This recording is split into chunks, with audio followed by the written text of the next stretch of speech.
Kabupaten Pidi memiliki JDIH sebagai media untuk menyediakan informasi produk hukum kepada masyarakat. Namun, penyebarluasan informasi melalui media digital masih belum optimal karena informasi masih berupa dokumen yang panjang dan sulit dipahami. Oleh karena itu, saya mengangkat gagasan kreatif berupa pembuatan konten infografis pada JDIH KIP Kabupaten Pidi. Pada kegiatan pertama, saya melakukan identifikasi dan pengumpulan produk hukum.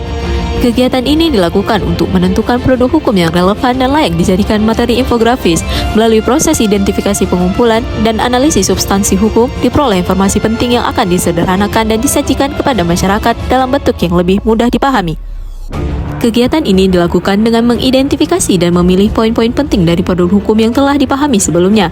Proses ini bertujuan untuk menyaring informasi yang paling relevan dan bermanfaat bagi masyarakat. Saya juga melakukan konsultasi dan meminta persetujuan dengan mentor terkait materi hukum yang akan diangkat. Kegiatan 2, penyusunan konsep dan desain infografis. Kegiatan diawali dengan menentukan jadwal dan media publikasi yang akan digunakan. Selanjutnya, saya menyusun narasi menggunakan bahasa yang sederhana dan mudah dipahami masyarakat. Setelah itu, saya membuat tema dan konsep desain, kemudian memilih warna, ikon, dan elemen visual yang sesuai agar tampilan lebih menarik. Sebelum dipublikasikan, seluruh desain terlebih dahulu dikonsultasikan kepada mentor untuk mendapatkan masukan dan dilakukan perbaikan. Selanjutnya, kegiatan 3, pembuatan dan pengeditan konten infografis. Pada tahapan pertama, saya mulai mendesain infografis menggunakan aplikasi Canva dan CapCut. Selanjutnya, narasi hukum yang telah disetujui dimasukkan ke dalam desain. Setelah itu, saya melakukan proses editing dan penyempurnaan agar tampilan lebih menarik, informatif, dan mudah dipahami oleh masyarakat. Sebelum dipublikasikan, saya memeriksa kembali nomor regulasi tahun serta ejaan untuk memastikan informasi yang disampaikan akurat. Terakhir, desain diekspor dengan format dan resolusi terbaik sehingga siap dipublikasikan. Kegiatan 4, publikasi dan penyebarluasan infografis. Setelah infografis selesai, saya menyiapkan caption, hashtag, dan informasi pendukung. Selanjutnya, konten dipublikasikan melalui Instagram, TikTok, dan Facebook JDIH KIP Kabupaten Pidi dan disebarluaskan melalui grup komunikasi internal maupun eksternal. Seluruh hasil publikasi kemudian didokumentasikan sebagai bahan monitoring dan evaluasi, sehingga menghasilkan tabel output hasil rekapitulasi publikasi konten JDIH.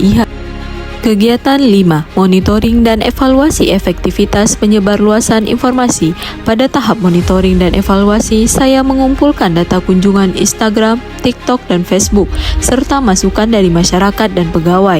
Selanjutnya, capaian publikasi dibandingkan dengan target yang telah ditetapkan. Hasilnya kemudian dianalisis untuk mengukur efektivitas penyebarluasan informasi hukum melalui infografis dan menjadi dasar penyusunan laporan serta rekomendasi perbaikan untuk meningkatkan efektivitas penyebarluasan informasi produk hukum.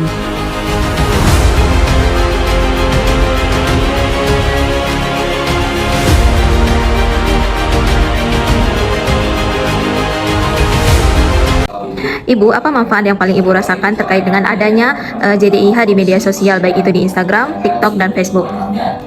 Dengan banyaknya informasi yang ditayangkan pada JDIH yang dikemas dalam bentuk yang lebih menarik, video dan infografis, itu bisa meningkatkan rasa minat kita untuk menonton, untuk membaca info dalam yang ada dalam media sosial itu.